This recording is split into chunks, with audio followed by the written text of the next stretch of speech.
LiberalViewer presents. So, welcome to the December 27th edition of LiberalViewer Sunday Live Clip Roundup. Last episode of this god-awful year 2020. Thanks for joining me. Give me a thumbs up and subscribe to my channel if you like what I'm doing. This week I have the 11 best, most newsworthy clips from the Sunday morning news analysis shows from the big five corporate outlets of ABC, NBC, CBS, CNN, and Fox News, the so-called corporate media here in the United States, for what should be a really educational, informative, fair use media criticism and political commentary show for you all tonight. My two main topics. Down in the video description, there's a link to my clip list. You can see the notes I'm using to try to remind myself what I wanted to say. There's also links to the source of all my videos, all the clips. You can watch the full shows from the corporate media. And also I'm showing you some screen captures of some tweets this week. And I even have a new MSNBC show, The Sunday Show with Jonathan Capehart. That's one of my political comedy clips coming up. My two main topics, Trump's final rampage is the main topic, although breaking news since all of these clips, Trump actually signed the COVID relief bill and the omnibus spending bill, so the government's not going to shut down on Monday night and the $600 checks are going to go out. That's breaking news after all of the clips I'm going to show you. I'll also have a brief look at the Nashville bombing and how there's some evidence it might be a reaction to this 5G COVID conspiracy thing, that the guy was actually targeting AT&T because of a 5G conspiracy. And then the final topic I will cover is vaccines, more stuff on vaccines. Anthony Fauci responding to criticism of him changing the numbers on what actually qualifies as herd immunity. And then I'm going to show you a screen capture of Marco Rubio claiming Anthony Fauci's a big liar for what he says in the clip I'm going to show you, in which he doesn't look like a big liar at all. Marco Rubio looks, I don't know what his problem is, but that will be the last two clips. But before I get to all that, as I promised, I am going to start with two sources of political comedy, not like there's no Saturday Night Live, no Bill Maher, but the first thing I wanted to show you, I've seen a lot of end of 2020 jokes, how everybody hates 2020, and there was this one guy on Twitter, his name is, let me make sure I get his name right here, Santiago Meyer, and I saw he put up this joke about people who hate 2020. Do y'all think that during the bubonic plague, people were like, fucketh 1346, I can't wait for 1347? Anyway, I like that. That was my one of my favorite end of 2020 jokes, or people who hate 2020 jokes. But this, one of the other sources of political comedy I found today were the chyrons. That's like the text they put in the lower third, for people who don't know what chyrons are. And Fox News is famous for their political advocacy through their chyrons, and MSNBC's been doing it more and more. And I think, like I said at the beginning, some of the chyrons were like, Trump fiddles while Rome burns, or Trump golfs while thousands die, or, well, you'll see the end of Jonathan Capehart's interview, they switched the chyron, saying that Trump arrives to golf while COVID relief goes unsolved, or, well, you'll see the chyron in the political comedy clip that I took for you tonight from MSNBC's new The Sunday Show with Jonathan Capehart, one of the two shows replacing AM Joy on the weekends on MSNBC over here. I don't think he knows what he wants to do. This is not unusual. One day he will say that he's going to support something or veto it. The next day It doesn't. I think a lot of the media attention when we've talked about people hurting, we know he doesn't care about that. He hasn't been in his office reading bills, working with the people. He's been on vacation literally while people are starving and dying, not only with this bill, but with COVID-19. When we look at this nation has 3 pandemics, when we think about the healthcare, when we think about the economy, which this package is all about, making sure that people can be able to keep their jobs or feed their families. And then we have the social injustices. Here is a president that doesn't know how to lead, and we should not be surprised. Look at his track record from the past 4 years. We've shut down governments on his watch because of my Republican colleagues following his lead or fighting with him and then cowering to him. Congresswoman Joyce Beatty, incoming chair of the Congressional Black Caucus, thanks for coming to the Sunday Show. Thank you. Joining me now are Rosa Brooks, professor at Georgetown University Law Center and author of the book, How Everything Became War and the Military Became Everything, and Ann Gearan, White House reporter for The Washington Post. Rosa, Ann, thank you very much for being here.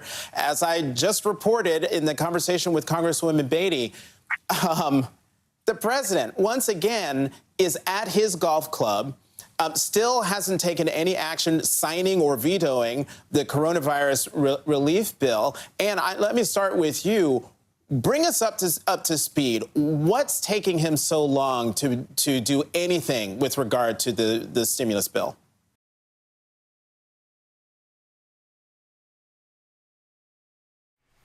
And you can see there the chyron at the end. Trump arrives at Florida golf course, still hasn't signed COVID-19 bill, and MSNBC had like progressively harsh chyrons, the text in the lower third there, all throughout the day. I don't know if that helped push Trump to actually sign that bill, but that's the breaking news. Trump has actually signed that bill. Oh, and I saw along while I was watching that clip with you that Matthew, one of my most frequent Super Chat contributors, gave a $10 Super Chat contribution, wishing me, my family, and my viewers a Happy New Year, and we made it through 2020. Well, 4 more days, but yeah, we almost made it through 2020, and I appreciate the Super Chat contributors and the live show. That always gives me... as I'm doing the live show, that shows that I'm getting especially positive response, especially because it is something that pops up, and I can't always read all the live comments when I'm doing the commentary and producing the show all at once, but I read a lot of it, and I especially appreciate those people who support what I'm doing along the way with those Super Chat contributions. After those 2 political comedy clips, the MSNBC chyrons, and of course the bubonic plague joke that, I don't know, maybe I'm just, as an old history major, I like a 14th century joke, but I didn't see how much people like that joke along the way, but while I was playing the clip. But now I'm going to get to the news summaries, and while I talked to you about the breaking news of Trump signing the bill, which happened after any of the news clips I'm going to show you, the first news summary I'm going to show you is actually vaguely news. NBC News Meet the Press. Sometimes I've criticized them. They say, if it's Sunday, it's Meet the Press, like as if they do Meet the Press every Sunday, which they don't. And this Meet the Press did air today, but for all I can tell from the entire content of the show, it might have been taped last Sunday. There was some great editing of Joe Biden clips, going all the way back to like the 70s, all the times that Joe Biden appeared. And, I just saw Lulu Girl gave a Super Chat contribution while I was talking because I have that window open. Thank you, Lulu Girl, for that. Sardine stock, huh?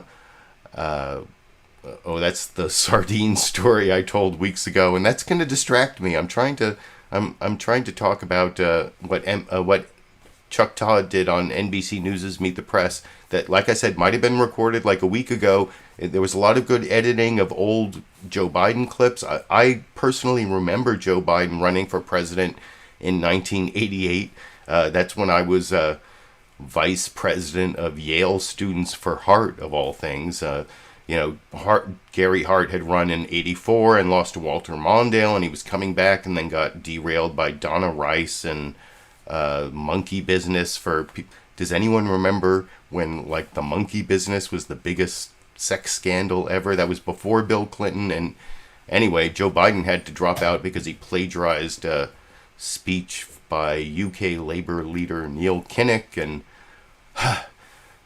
the point being that NBC News Meet the Press showed a whole bunch of old clips that I found fascinating, but were just vaguely news because didn't talk about Trump's pardons, didn't talk about him rampaging on not losing the election, how he vetoed the defense authorization bill, the NDAA bill, and then was threatening to veto the COVID relief and omnibus spending bills, which he actually did sign.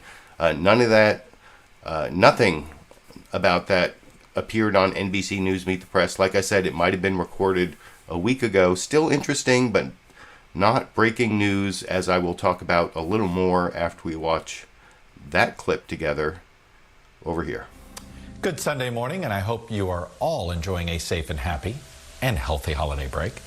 Joe Biden has been preparing to be president for most of his adult life. He was 29 years old when he was first elected in 1972 to the U.S. Senate in Delaware. And he has run for president in 1988, in 2008, and of course again this year.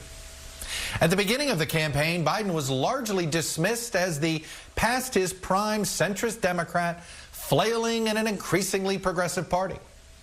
Biden finished fourth in Iowa and an even more embarrassing fifth in New Hampshire.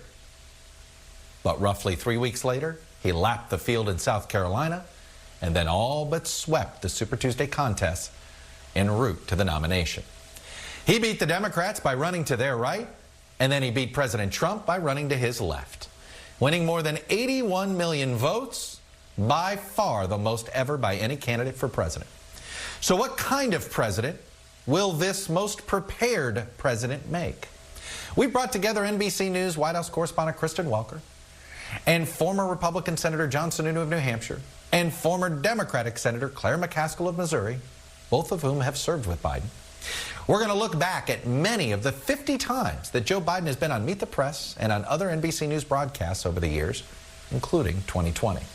We'll hear his thoughts on domestic policy, foreign policy, and we're going to begin with what he said about governing a divided nation, including a Meet the Press appearance not long after George W. Bush won the controversial 2000 election.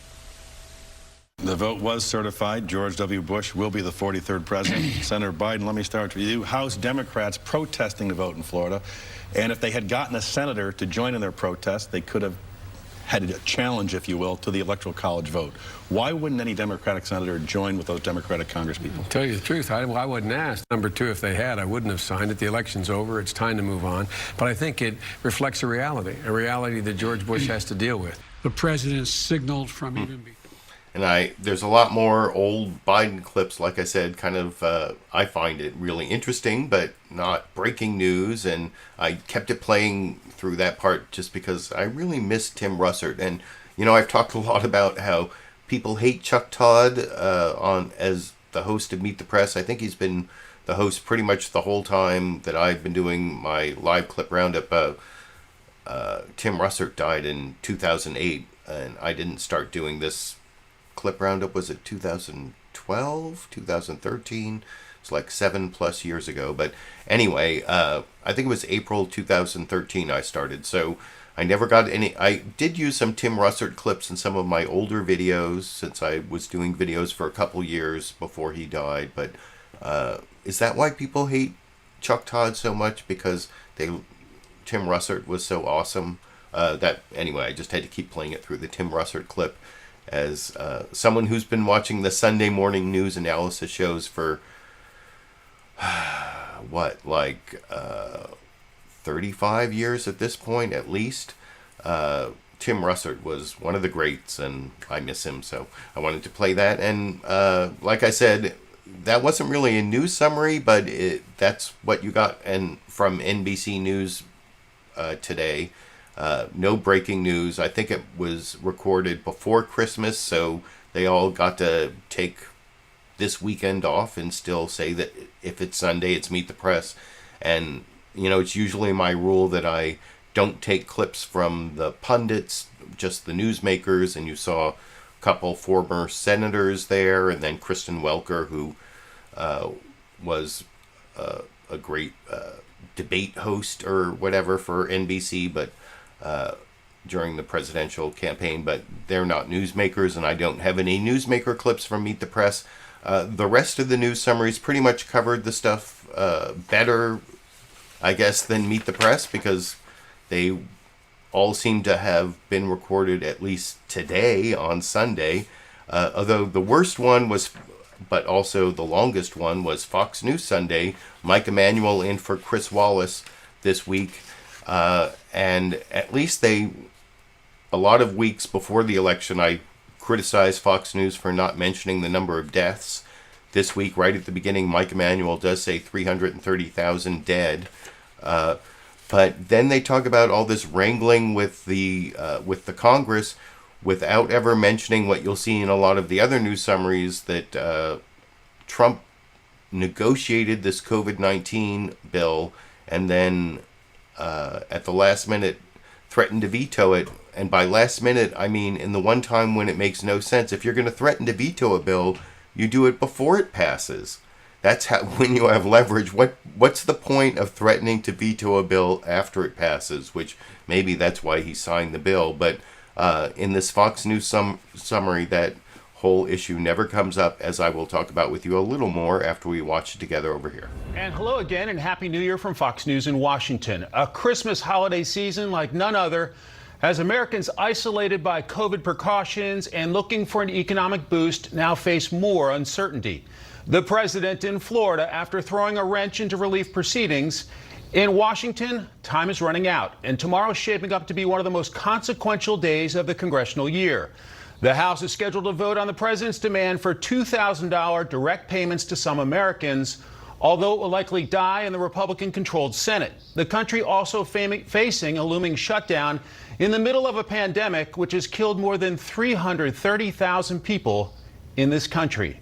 In a moment, we'll speak with Republican Senator Pat Toomey of Pennsylvania. But first, let's bring in Mark Meredith with the latest from the president's Mar-a-Lago retreat in Florida. Mark? Mike, lawmakers from both parties are pleading with the president to sign the stimulus and funding bill already in front of him, all in an effort to prevent a government shutdown and to keep pandemic assistance alive for millions of Americans.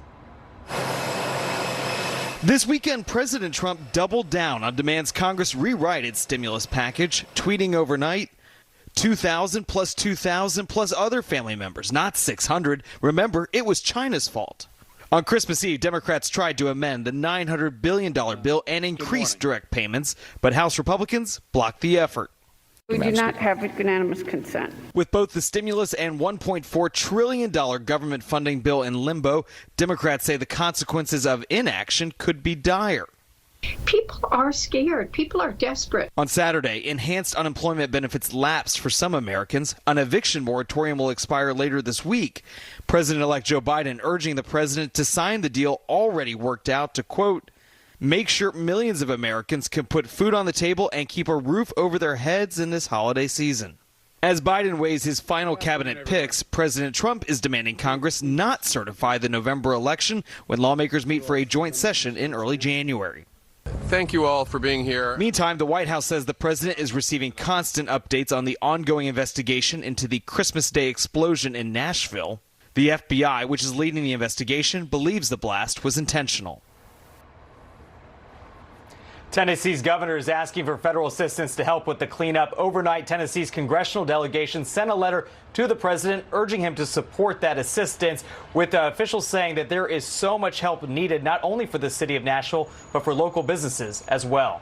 Mike? Mark Meredith reporting from West Palm Beach. Mark, thanks. Joining us from Pennsylvania, Republican Senator Pat Toomey. and I will have a clip of Pat Toomey, clip 10, if you're following along on the clip list that there's a link in the video description to the clip list. Mark Meredith, you saw he had that pre-recorded package, kind of like Meet the Press does. After he was introduced, he did a short intro, and then he had that pre-recorded package. Like I said before I showed the clip, you would never know that Trump negotiated that bill that he threatened to veto and then has signed after, like I said, the breaking news he signed it. That was missing there. But there was also this really funny thing that I saw yesterday. Mark Meredith was reporting on the Nashville story and saying that early on, FBI somehow concluded that it was an intentional act. That was one of the things he commented on. And without saying, how could they possibly, what was the evidence that made them realize early on it was an intentional act, when we know that Nashville police officers arrived on the scene. There was this shots fired report, and then Nashville police officers arrived on the scene, and there's this recreational vehicle, this RV, that's blaring out this announcement like a bomb is about to go off in 15 minutes, evacuate the area or whatever. And then I saw this latest news conference where they're saying that the song Downtown there was music playing in between the announcements, and it happened in downtown Nashville, and the song it was playing was the song Downtown. I don't know what that's all about, but anyway, I just thought that the reporting there about Nashville was very up to date on Fox News Sunday, but somehow they never mentioned that Trump was the one who negotiated the bill that he was now threatening to veto.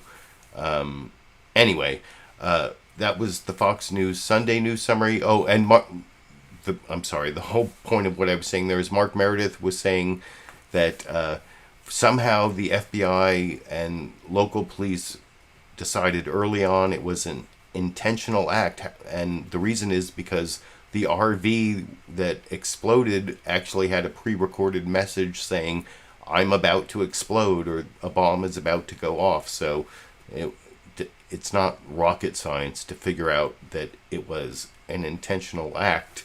And I'm actually going to show you a clip a little later that supports this theory I've been seeing reported in various news sources, that it was an attack on AT&T because they're part of the 5G network, which is spreading COVID, or at least there's this weird 5G conspiracy theory that was behind the whole thing.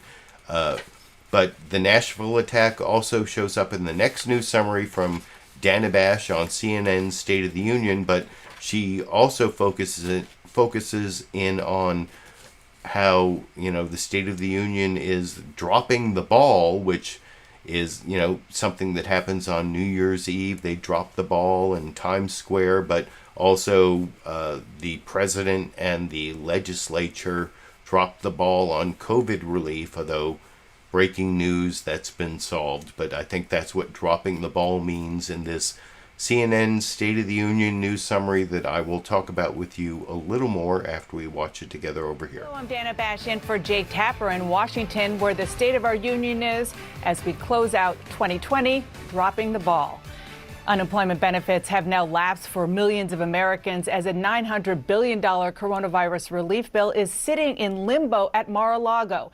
$600 checks to Americans not signed, sealed, or delivered, with no clarity from the White House or Congress on what happens next, as most Americans spent the holidays at home due to worsening coronavirus pandemics, shaken by the still unexplained explosion in Nashville that authorities say was intentional.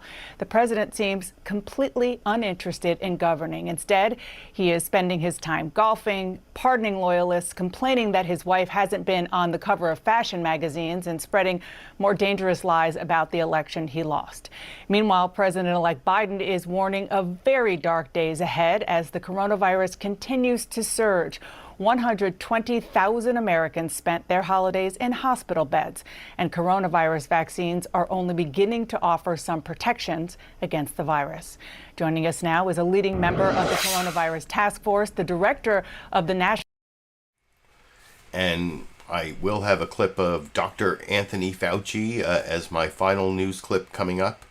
Oh, I haven't imported the bonus Dash and Sandy or Dandy clip that will come after Anthony Fauci, but I do have a bonus Dash and Sandy or Dandy clip for the end.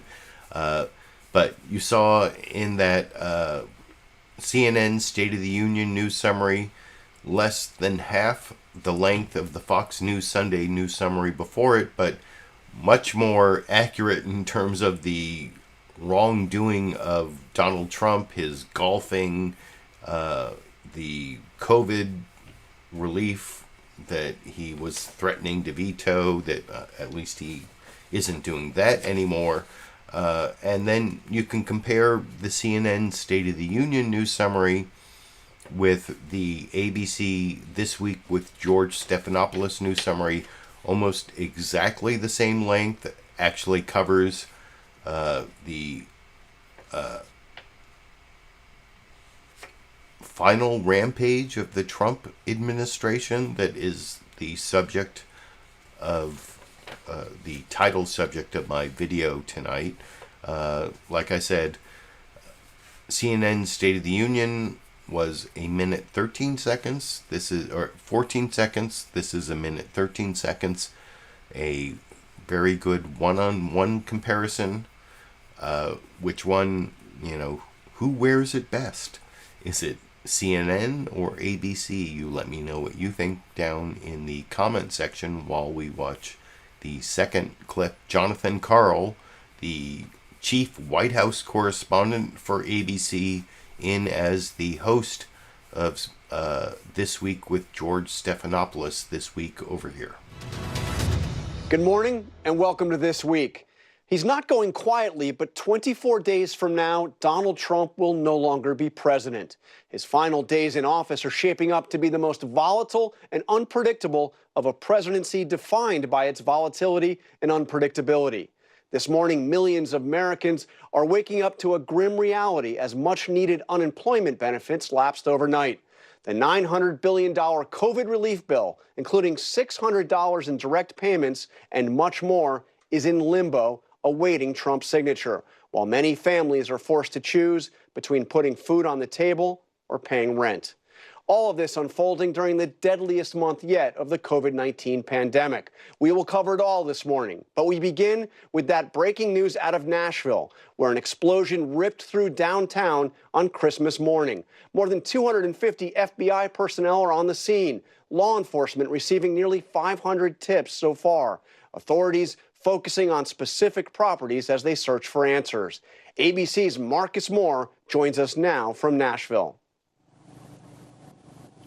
John, good morning. There are... And they had Nashville reporting like they did on many of the programs, but it wasn't really like the leading story, even though I guess because nobody died.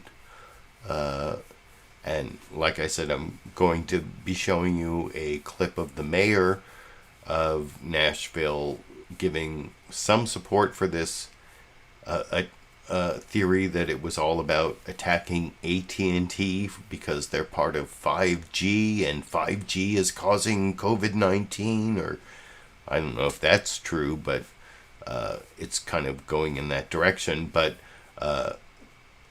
you just saw the CNN and ABC news summaries.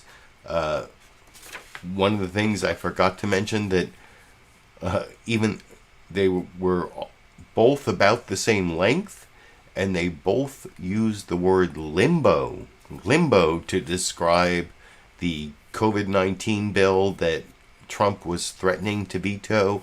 Did that help prompt him to sign the bill that two different corporate news media outlets this morning claimed he was putting the bill in limbo? You can let me know what you think down in the comment section.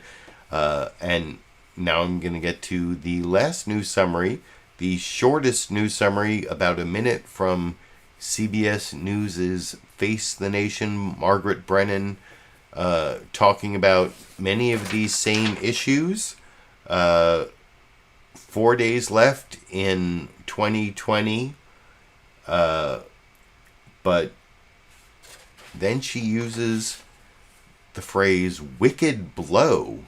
Wicked blow. When I first heard that, I was thinking it was like, is she referring to something having to do with cocaine? I did answer a question a few weeks ago about how my favorite Grateful Dead song was Casey Jones. So maybe that colors my perception of her use of the phrase wicked blow. But she does cover, the most important issues. She talks about Trump golfing while Nero fiddling while Rome burns, or Trump golfing while COVID-19 relief remains unsigned. So another corporate media outlet pushing Trump to sign the bill he eventually signed. You can let me know what you think after we watch this final news summary, the shortest of the news summaries from CBS News' Face the Nation, together over here. Good morning and welcome to Face the Nation. There are only 4.5 days left in 2020, and the wicked blow this year has dealt is not letting up. There have been more than 80 million cases of COVID-19 worldwide. Here in the U.S., we've seen nearly 19 million infections and more than 331,000 deaths. Los Angeles County alone is seeing a coronavirus death every 10 minutes. Washington is quiet as the president vacations at his golf resort in Florida. But yesterday, jobless benefits for more than 14 million Americans ran out. And the government could shut down just after midnight tomorrow if Mr. Trump does not sign the COVID relief bill. This comes on top of the Christmas morning bombing in Nashville, which left 3 people hospitalized and decimated part of the city. We begin there this morning with CBS News correspondent Mola Lenghi. Well, Margaret, there are more than 250 federal agents on the ground here in Nashville.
Hello, I'm Dana Bash in for Jake Tapper in Washington, where the State of our Union is as we close out 2020.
Oh, hello. Oh, finally. Jeez.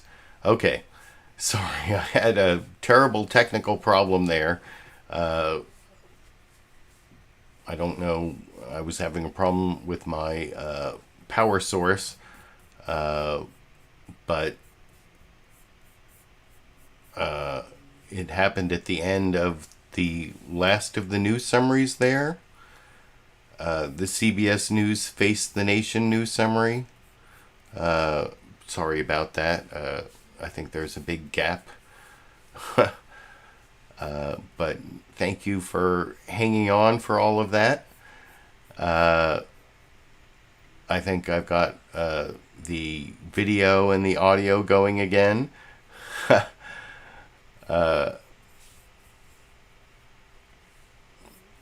And I think... So anyway, I showed you all of the 5 news summaries. I think I got all the way through CBS News Face the Nation and that last news summary from Margaret Brennan, where she talked about... Did I show the CBS News Face the Nation news summary? Let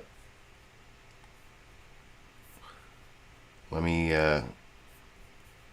where did this one end up? I have to see how far did I even get here. Did I show CBS News Face? Yes. I showed the CBS News Face the Nation news summary. And you saw in a lot of those news summaries that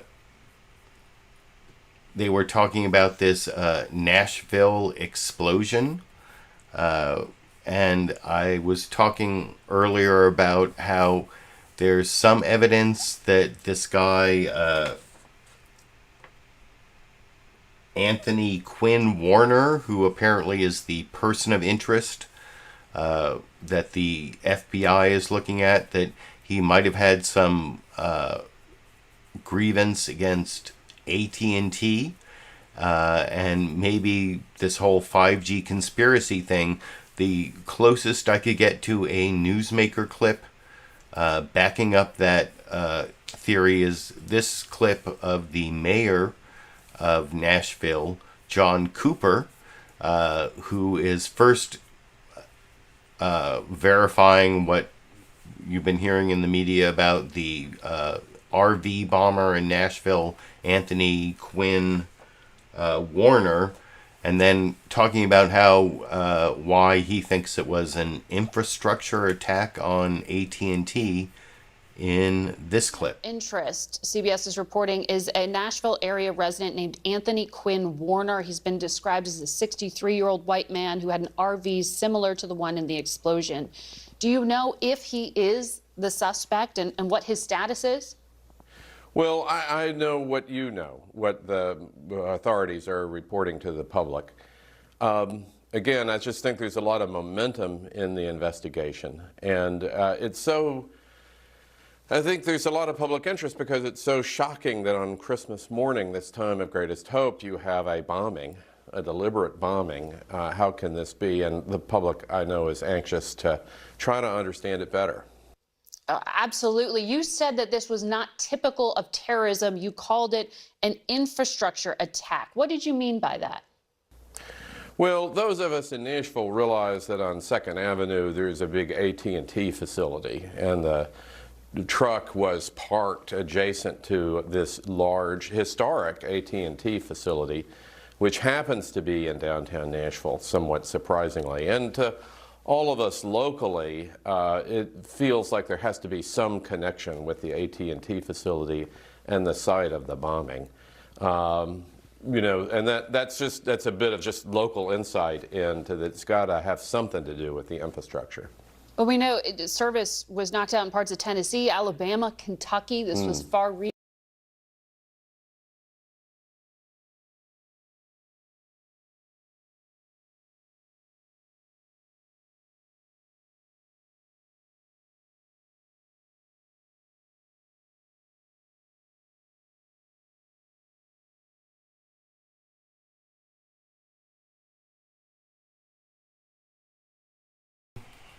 Hello?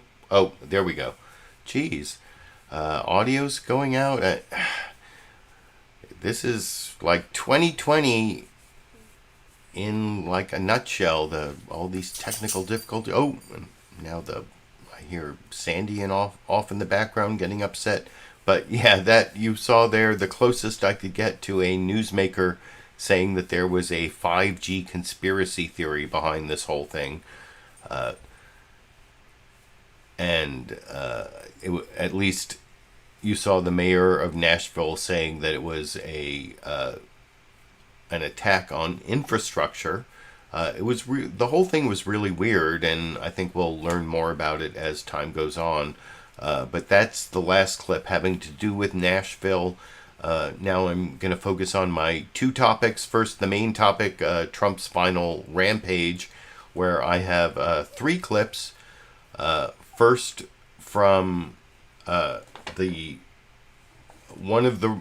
was kind of saying earlier, oh, maybe MSNBC's chyrons had something to do with Trump deciding to sign this COVID-19 bill, but another reason it might have happened is because of all the pushback he's been getting from Republicans, including this Texas Republican Representative Adam Kinzinger, who, he seems like one of the more reasonable Republicans, and he says a lot of things right here where you're saying, wow, a Republican is saying that. But my one criticism of what he's saying, and also about Dana Bash's cross-examination of what he's saying here, is he voted for Trump. He could have voted to impeach Trump when, a different Adam Schiff, was pointing out to the members of the House of Representatives that Trump only cares about Trump and he will betray the Constitution, the American people, doesn't matter what, as if he thinks it's going to help Trump. And so you can hear Adam Kinzinger, a Republican from Texas, saying a lot of true things here, but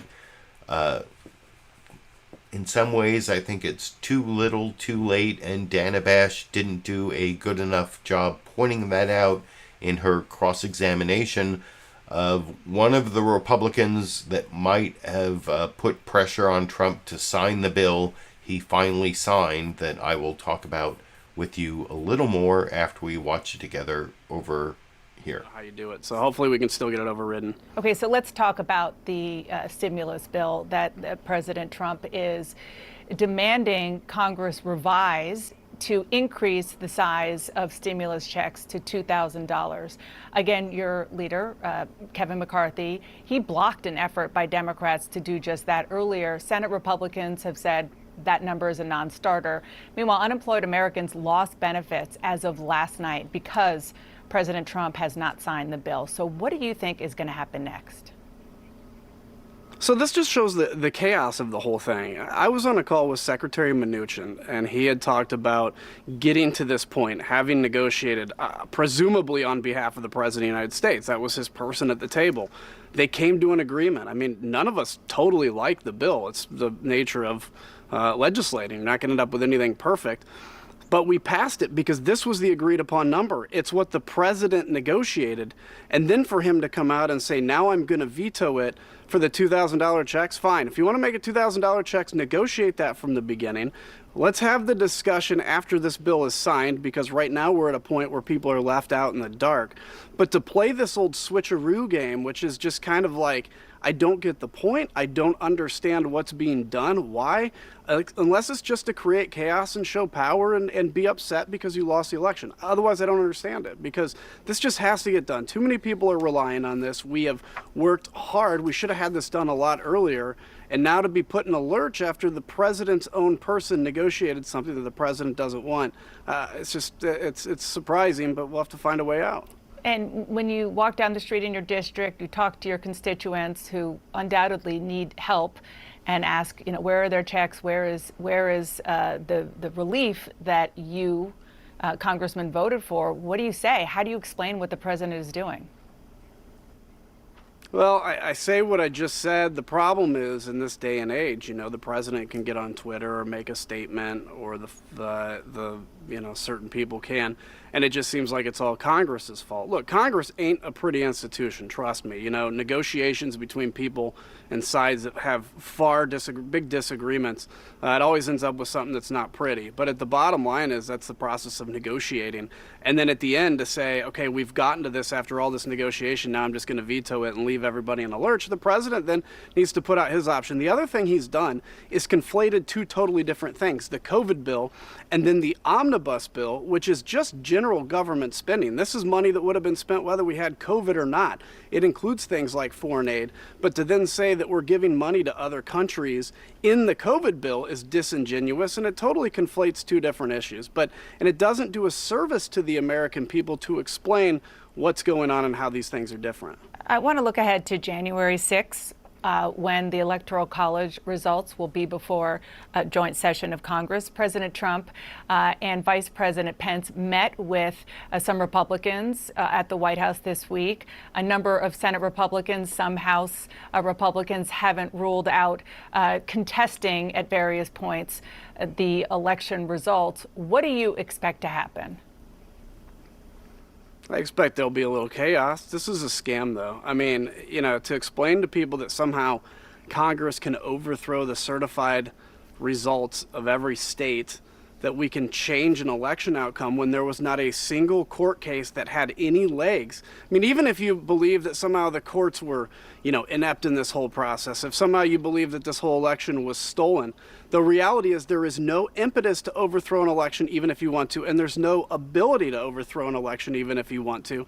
And so all that's being done is certain members of Congress, the president, etc., and like quote unquote thought leaders on Twitter are getting retweets, they're getting followers, they're raising money on this scam. It is a scam. It is going to disappoint the people that believe this election was stolen, that think this is an opportunity to change it. But instead of being disappointed in the people that led them on this grifting scam, they're going to somehow, try to convince these people that it was, I don't know, what's the new word, the rhinos in Congress or something like that, and not the Constitution that prevents this from happening in the first place. We talk about the Constitution, we have to follow it, and I'm sorry if that doesn't mean that the outcome was what you wanted. Well, you've talked about some of the things that have happened. We've heard and seen a lot of crazy things coming from the White House in the last couple of weeks. Pardons for allies, including Roger Stone and Paul Manafort. We have seen and heard talk of declaring martial law, baseless allegations of a stolen election, as you were just talking about, mixed signals over military funding and COVID relief. But the president still has more time left in office. Are you actually worried about what he and people who support him still might do? I don't know about worried. I'm concerned to an extent about January 6th, because if you convince people that, Congress can change a legitimate election and everything was stolen and there's a deep state / QAnon theory driving this, which is that it's Satanist pedophiles that run the government, you could see people being driven to violence. So I'm concerned about that. In terms of anything else, look, the guardrails of the Constitution are there. In terms of martial law in the military, for instance, which has been discussed, the Pentagon and the military wouldn't implement that. As a lieutenant colonel in the military, I know that I can't follow through on an illegal order, even if it comes from the president. So I'm not concerned to that level. But with the concern I have right now, and why I've been so outspoken, is I grew up as a Republican because I believe in smaller government and strong national defense, and that's being destroyed by conspiracies right now and anger, and I really do worry about the future of my party. Well, we're definitely... So Adam Kinzinger worries about the future of his party after supporting Trump in the 2020 election, after not voting to impeach Trump as a member of the House a year ago when that vote happened. But now he's shocked to find that Trump is like a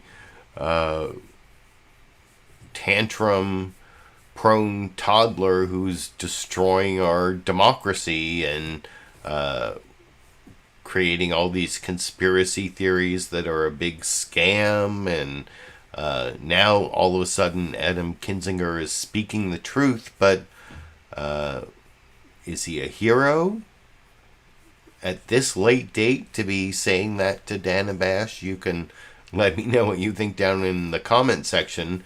And now I'm going to move on to someone who's been speaking that truth more consistently than Adam Kinzinger about how Trump is a pathological liar and narcissist.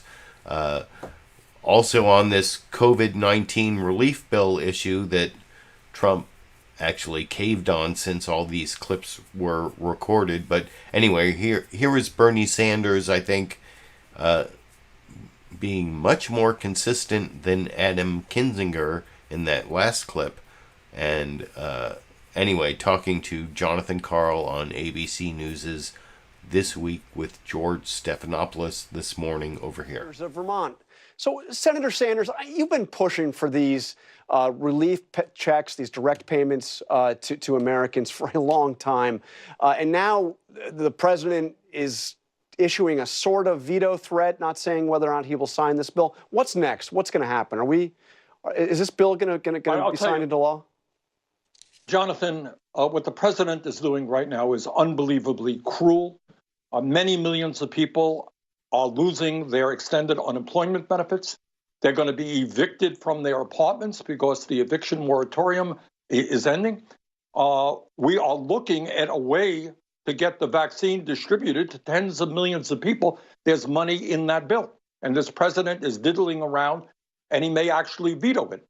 My view is that given the terrible economic crisis facing this country, yes, we do need to get $2,000 out to every working class individual in this country, $500 for their kid. But you can't diddle around with the bill. Sign the bill, Mr. President, and then immediately, Monday, Tuesday, we can pass a $2,000 direct payment for the working families of this country. The president came up with this. This was out of the blue. I mean, the White House actually had said or suggested that he was going to sign it as soon as it hit its desk. So I want to ask you, you had been proposing $2,000 payments. You actually wanted monthly payments for months since the spring. And then you finally got Republican Josh Hawley to join you in the effort for a larger payment. During all of that time of lobbying for this, did you hear from the White House? Did they join you in pushing for this? No, not a word. No, everybody assumed, that Mnuchin was representing the White House. I talked to Mnuchin a couple of weeks ago, and that was the assumption that everybody had. And suddenly, because we have an extraordinary narcissist, pathologically narcissistic in the White House, he said, well, yes, I know there were intense negotiations. You passed a $908 billion bill. It has, extending unemployment. It has direct payments. It has this, that, and everything else. But you know what? I've now decided that I'm going to jump into the game, and I want $2,000.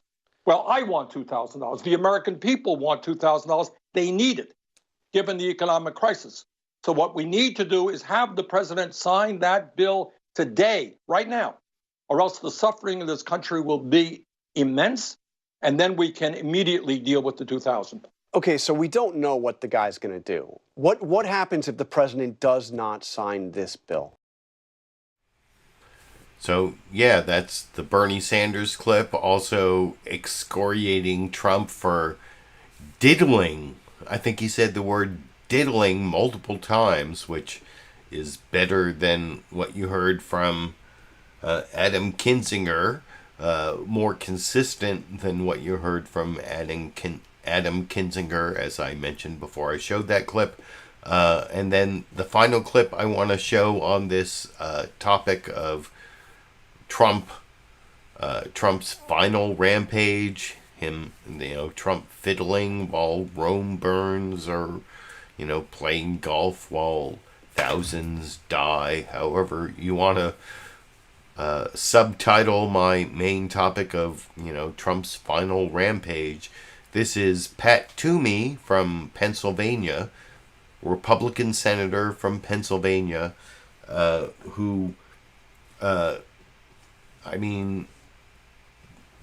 is a lot less confrontational to the Trump voter than you saw there from Adam Kinzinger, saying that Michael Flynn committed no crime even though he lied to the FBI, and then even supporting some of the Trump lawsuits on what happened in the election, saying that there's a Democrat Supreme Court in Pennsylvania that changed the election law, even though it says all ballots have to be received by 8 p.m. on the day of the election, but somehow the Democrats on the Pennsylvania Supreme Court decided, in the middle of a pandemic, maybe the right to vote might somehow impact that statute that the legislature passed. But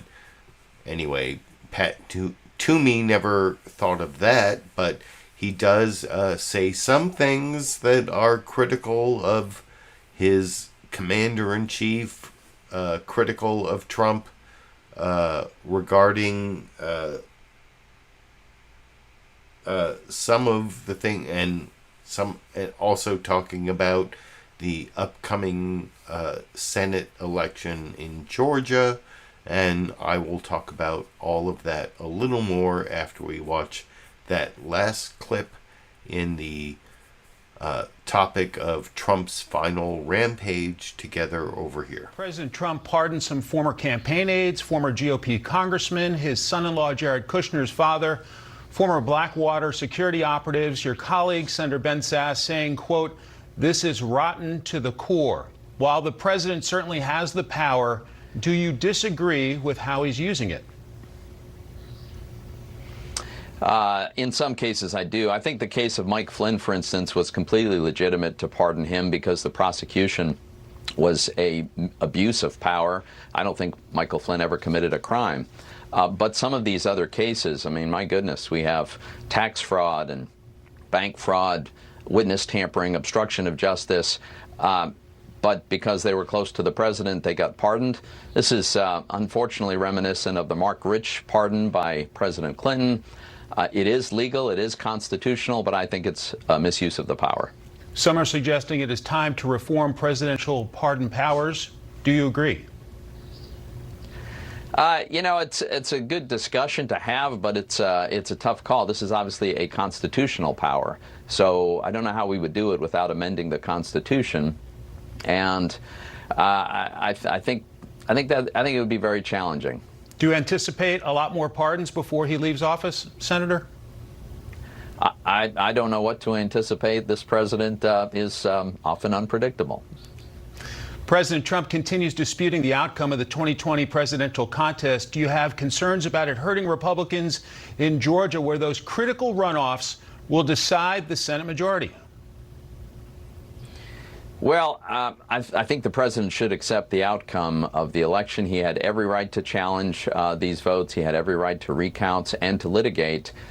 He has done all of those things. In my state of Pennsylvania, he's drawn conservative Republican judges who've dismissed these cases for a lack of any credible evidence. In the case of Georgia, I think the reason we're going to win is we have better candidates. I think that's just an objective fact. Better candidates and people who better reflect the wishes of the people of Georgia, and Kelly Loeffler and David Perdue, two terrific senators. So I'm still cautiously optimistic about Georgia.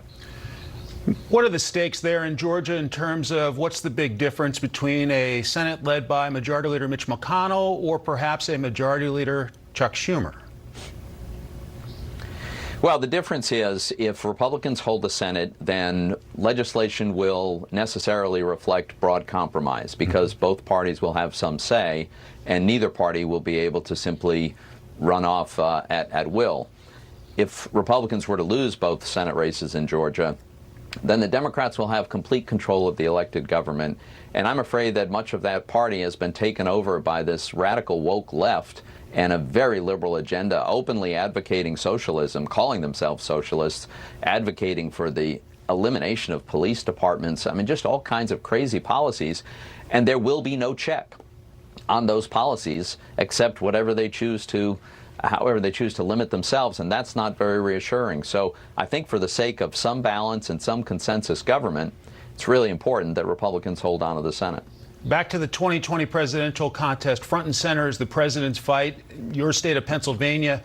The president's campaign has asked the Supreme Court to throw out 3 state Supreme Court rulings on mail-in ballots and asking that the General Assembly be allowed to pick its own slate of electors. Even if it doesn't overturn the entire election, is that argument valid? So again, it gets complicated. The Pennsylvania State Supreme Court, sadly, is a rogue court where Democrats have decided to be extremely political and disregard the law. That's a fact. And one of the examples is we have a statute that says in order to be counted, ballots have to arrive by 8 o'clock on Election Day. It's black and white. It's very easy to read. That's what the law says. And then the Pennsylvania Supreme Court came along and said, we'll disregard that and allow votes to be counted for up to 3 days after that. They have no legal authority to do that. It's outrageous. But here's the important point, Mike. It's fewer than 10,000 votes. President Trump lost Pennsylvania by over 80,000 votes. So even though that was a very bad decision, I think it should be overturned by the U.S. Supreme Court, it wouldn't have changed the outcome of the election, and that's something we have to recognize. You're not running again in 2022, but what are your concerns?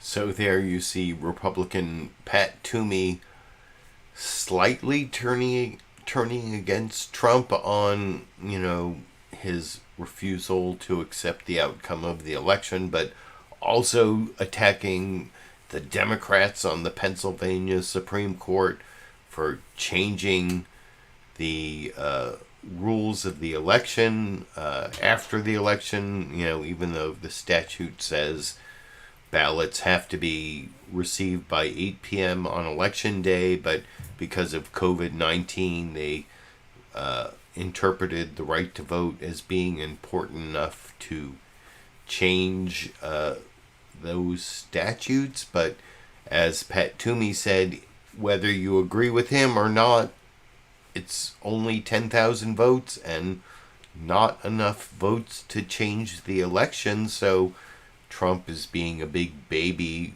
not accepting the fact that he lost. Anyway, that is the last of the clips I'm going to show you on my first topic of Trump's final rampage, but I did want to show you a clip on my second topic of vaccines. I'm going to show you a clip of Dr. Anthony Fauci, the director of the National Institute of Health for Allergies and Infectious Diseases, or something like that. National Institute of Health for Allergies. I think that's his title, and he's been part of the COVID-19 task force for Trump. He's also being kept on to be a part of the task force for Biden. And here you're going to see Dana Bash cross-examining him about how he's changed his numbers as to what actually qualifies as herd immunity. That's the point at which the number of people who have either are immune from COVID because they've gotten the disease or immune from COVID because they've been vaccinated. Is it 60, 70, 80, 90%? And you'll see here Anthony Fauci explains how he changed the numbers based on his new understanding of COVID-19 versus measles. But that didn't stop Florida Senator Marco Rubio from tweeting earlier today. See this tweet. Dr. Fauci lied about masks in March, which that was also changing data, changed the recommendations from the scientists. But and now he's distorting the level of vaccination needed for herd immunity. And I put a link to this tweet from Marco Rubio down in the video description, calling Anthony Fauci a liar.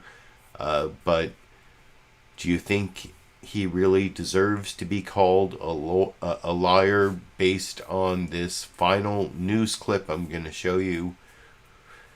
Dana Bash cross-examining Anthony Fauci on his herd immunity numbers over here. Let's talk about some of the solutions in terms of coronavirus.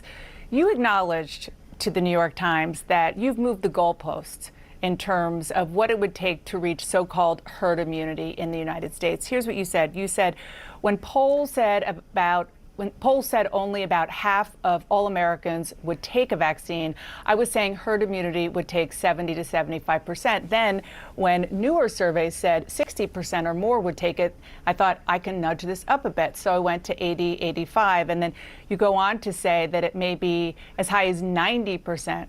So my question is, why weren't you straight with the American people about this to begin with? No, actually, Dana, I don't think it can be interpreted as being straight or not. We have to realize that we have to be humble and realize what we don't know. These are pure estimates, and the calculations that I made, 70, 75%, it's a range. The range is going to be somewhere between 70 and 85%. The reason I first started saying 70, 75, I brought it up to 85. That's not a big leap to go from 75 to 85. It was really based on calculations and pure extrapolations from measles. Measles is about 98% effective vaccine. The COVID-19 vaccine is about 94, 95%. When you get below 90% of the population vaccinated with measles, you start seeing a breakthrough against the herd immunity. People starting to get infected like we saw in the upper New York State and in New York City with the Orthodox Jewish group when we had measles outbreak. So I made a calculation that COVID-19, SARS-CoV-2, is not as nearly as transmissible as measles. Measles is the most transmissible infection you can imagine. So I would imagine that you would need something a little bit less than the 90%. That's where I got to the 85. But I think we all have to be honest and humble. Nobody really knows for sure, but I think 70 to 85% for herd immunity for COVID-19 is a reasonable estimate. And in fact, most of my epidemiology colleagues agree with me. Yeah, of course. Nothing is exact. I guess my question was about polling. It seemed in that quote to suggest that you were basing your recommendation on polling and what people could accept. Is that not what you meant? No, I mean, it's a bit of that. I want to encourage the people of the United States and globally to get vaccinated, because as many as we possibly get vaccinated will get closer to herd immunity. So the bottom line is, it's a guesstimate. I gave a range, and I use any discussion like we're having now, Dana, to encourage people to get to that goal of 70 to 85% of the people vaccinated. That's where we really want to be. Okay, and just to put a button on it, no sugarcoating, you're saying 75 to 80% is the goal in your view as of now, based on what you know when it comes to herd immunity, not 90%. Right. Okay. Thank you. So one more question. When does that need to happen in your...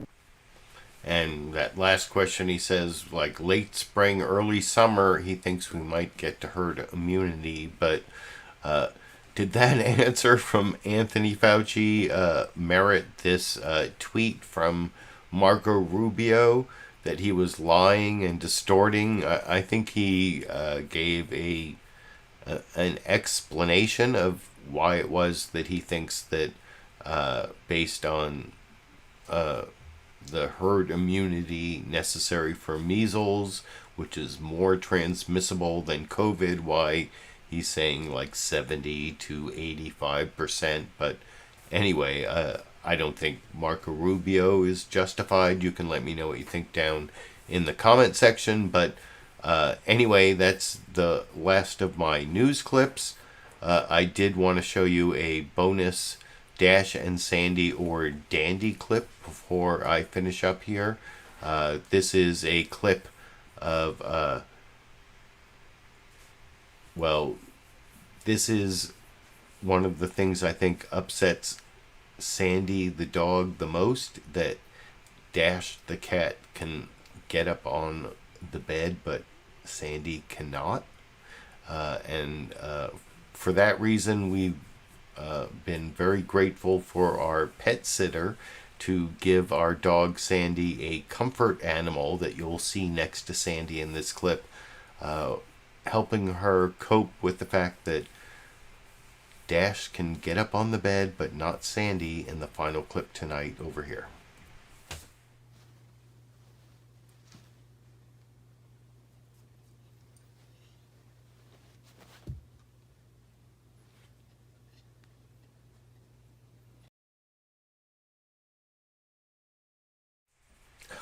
So there you go. That's the bonus Dash and Sandy or Dandy clip for tonight. I hope you appreciate all the time I spent this Sunday and every Sunday for the last 401 Sundays watching all those Sunday shows and picking out the best clips, adding my commentary and criticism.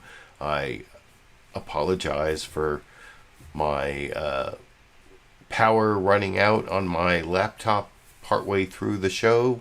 Hopefully I'll be fixing that in the next couple weeks. But anyway, thank you for joining me. And I actually might be working on an edited, produced video this week about changing about filibuster reform, changing the filibuster so it represents a supermajority of the people, not the states. So look for that. But until I do that, or until next Sunday, I guess I will be seeing all of you around the internet.